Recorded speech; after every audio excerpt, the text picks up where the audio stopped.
Hi, welcome to season 10. I'm Mary Abazia, and with me is Tom Spitali and Sean Wellham. And we're talking about in this season, we're talking about pricing, and you just can't help but think about leaky pipes and waterfalls.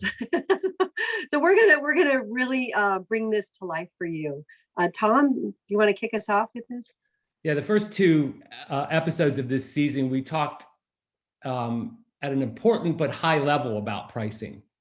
We talked about something called a price value analysis, a way to kind of generally figure out how well you are priced right now in the marketplace, at least from what you might call a list price perspective. Today, we wanted to kind of bring it down a level. We wanted to start talking about executional pricing concepts. How do you take where you are on a PVA and adjust it for this customer that the Salesforce is dealing with and negotiating today? How do you decide, who gets discounts, who gets certain terms, and how do you do that with discipline so that you're able to reap the rewards of your hard work? You figured out where you should be on the PVA. How do you kind of maintain most of that price point that you've set on a day-to-day basis? And so, as Mary said, we'll talk about things like the leaky pipe or the pricing waterfall and concepts like pocket price. Maybe we'll define those a little bit more as we're talking about it. But it'd be great to talk about a case. Sean, can you just relay a case, something that you've been experiencing or have experienced in the past about managing executional pricing? Sure. I mean, I think every business, many businesses have the same problem, and it's this that not all customers pay the same price for the same product. That can be for a variety of reasons. And in my particular example, I was the head of pricing for a division of a business that rented out industrial equipment. So this was a rental model, so what you call a perishable commodity business model. And we had fixed prices per asset. So if you wanted to rent a particular asset, it would cost you so much per day. It was as simple and straightforward as that. Of course, when you look at the pricing data, then the average price being paid is less than the headline price. And the standard deviation amongst all prices paid is pretty wide. You get this fairly normal distribution. There are very few people that pay a premium to the price. Vast majority pay somewhere around that target price. And you get the other end of the distribution where a lot of people are paying the lower price. And what's interesting about that is not that it's not unusual. It's just that it's not that measurable. It happens all over the place, but it's not just discounts. It's not like here's the big customer who's getting a quantity discount or getting some sort of rebate. It's how price leaks away, hence the leaky pipe analogy. That's what we mean. We start off with it flowing through, our cash flow is flowing through some pipe, and we've got these leaks, and they may be discounts. They may be concessions, such as we'll give you longer to pay, or in the case of renting an asset, we'll give you a few free days, or maybe we'll waive some contract fee or some termination fee or some repair and renewal fee.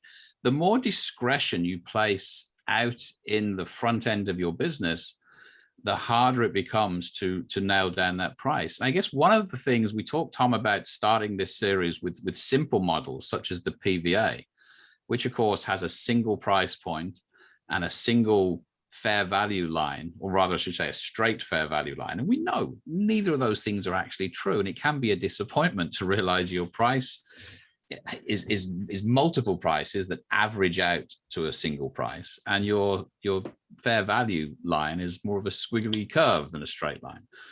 But we're talking today about how that price point varies and what you can do about it. And I guess the key thing is to understand as best we can the types of issues that remove the headline price, the sort of leaks in the pipe, as it were, because discounts is the most obvious one, but not the most common one, and the others are harder to get around. I mean, what other can you think of? Yeah, I want to share an example I had. We were working with a crop protection agricultural company, and my friend Neil said, "I've got a problem. I have to raise price because our margins are not where they need to be, and I need to manage my business." And so we started looking, and we did exactly that, Sean. We just started taking inventory in all the different places that clients were getting some different price, and I think it was hidden in all kinds of corners. Like there was special year-end freight delivery bonuses that were passed on. There were merchandising bonuses. There were quarterly discounts if they met certain milestones. And then there was even like supply guarantees. So these things, once we started to find all of them and record them, we found out that we didn't have to raise the price. We just needed to do a better job of like giving these discounts when it was appropriate. And some of them actually we just stopped. We stopped giving this year-end discount, and even the quarterly one, he stopped doing that. And there was no impact on the volume, meaning he actually, was able to make some money and realize that that wasn't a very effective lever in some of the things and the incentives that he might want to offer. Yeah, so what we're saying here is this is a manageable process that most businesses don't manage. The leaky pipe is something that's happening under the conscious level of many B2B marketers. And what we have seen is that first step is to create the awareness, as Mary, you did with Neil, of where are all the places that the pipe is leaking, right?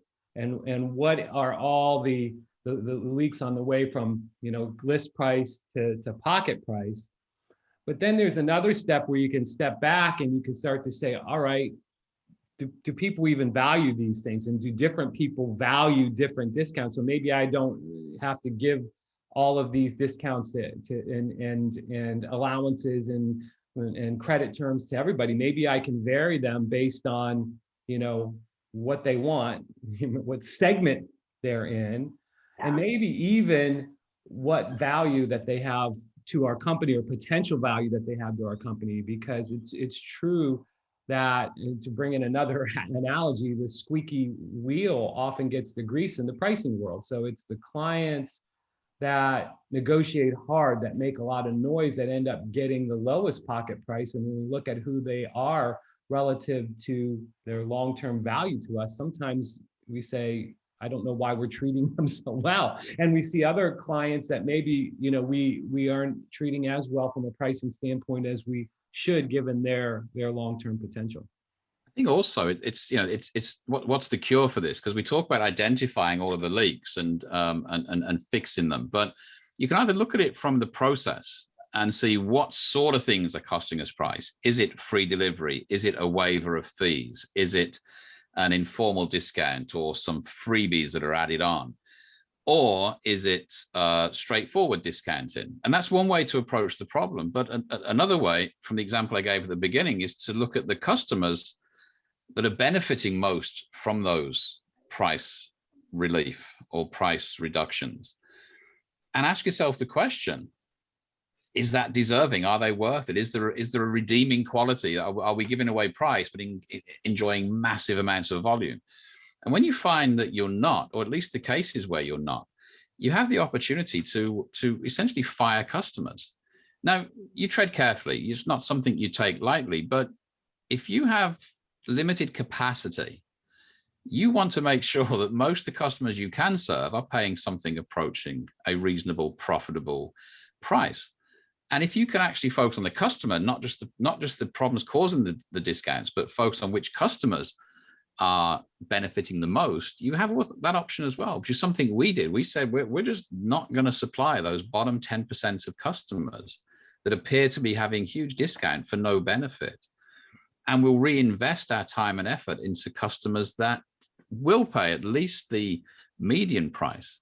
And that had an impact of about plus 15% on our yield. Just that simple act of looking at the tail of the distribution and saying, I don't care so much why, I care who. And these folks either have to step up or move out. And we didn't. send them a notice of termination, we just increased prices, and many voted with their feet.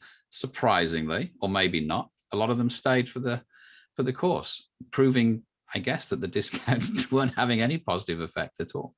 Yeah, I think that the pricing lever is a huge behavior enhancer or modifier. And so knowing which behavior, like you said, Sean, who and what am I trying to achieve with them? I mean, the worst thing that you do is that you identify this group early on, and we want to encourage them to do volume discounts. So we give them a discount for that type of behavior for buying in a certain way, but then we don't remove it ever. It doesn't, a discount should be a short-term thing. And what happens is it just continues on, even though you actually achieve that behavior, or you need to encourage a different behavior. And pricing is a great way to do that. But it seems like sometimes it just gets forgotten. It gets thrown in the back closet, and it just continues forever, and you forget why you actually gave it to them in the first place. So you can learn a lesson from the automotive market. I spent, as you know, a lot of years working in the car and truck business. And one thing, I was involved in the finance side, and we used to provide the financial services for a number of manufacturers. So when you have these leasing offers or monthly payments, we were the bank that would underwrite all of that. And we would often be asked to provide support for a particular product of car when the manufacturer wanted to provide support to make the payments cheaper. And there's two ways of doing that in the leasing business. You either discount the car at the front end, make the car cheaper, or you increase the residual value. The way these things work, you have a balloon payment at the end. Most people are familiar with that these days, that you have this deferred amount of payment. Car manufacturers would never, ever discount the front end. They would always provide money to support a higher residual value, which has the same effect of lowering the prices, but it's invisible. And it's worth noting that when it comes to using price, because we're not saying every price concession is a bad thing. There are reasons that you give price away. There are reasons that you discount price to achieve a greater strategic goal of maybe penetration or whatever. But never mess with the headline price. So I'm just conscious that so far for this, we're sort of saying that leaky pipes are a bad thing, but when they're managed, they're actually quite strategically useful. I absolutely agree. I think that that's the big point here. And the big question then is how. And I think there's two succeeding levels of how here. First of all, we're always advocates of segmentation and targeting the segments that are most important to the long-term health of your business. And so I think one easier level of assessing your pricing discount activity is, are we giving discounts to companies that are in the segments that we are targeting? Or is it just random? Again, this leaky or squeaky wheel approach to the leaky pipe, right? Is that the same as the squeaky pipe? I'm getting confused now with pipe, leaky wheel kind of thing. So that's the first level, and I think that that's something that we would encourage everybody to look at. But stepping back even further, maybe another level of complexity, but still doable in this day and age, is understanding the economics of individual customers, right? Particularly something that when I was at Peppers and Rogers Group, we called potential value. Understanding what's the potential of this customer that the sales rep is talking to today. We may have a very thin slice of that business, but if they're in a target segment and they have a tremendous amount of potential that some other competitor is getting right now, I mean, this usually adds up to the situation where you say, there's some more play in the list price, if you will.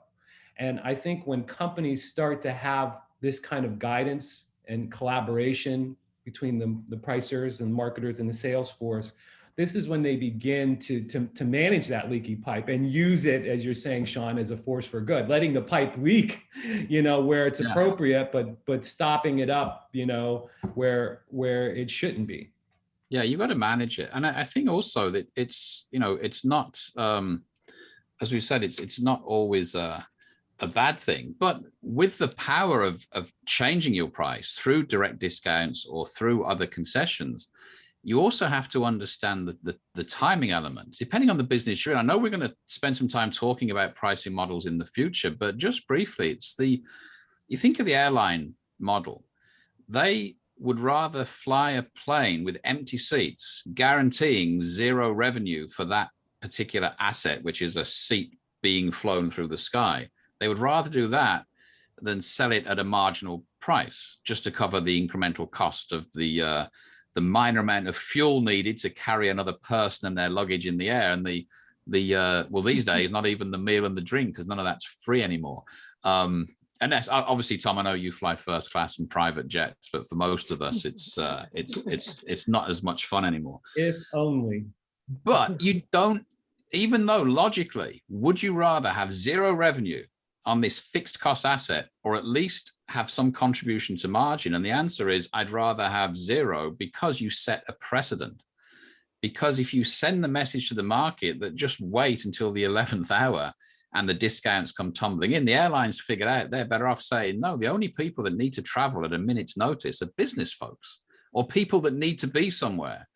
People on vacation, casual travelers, they're planning way in ahead.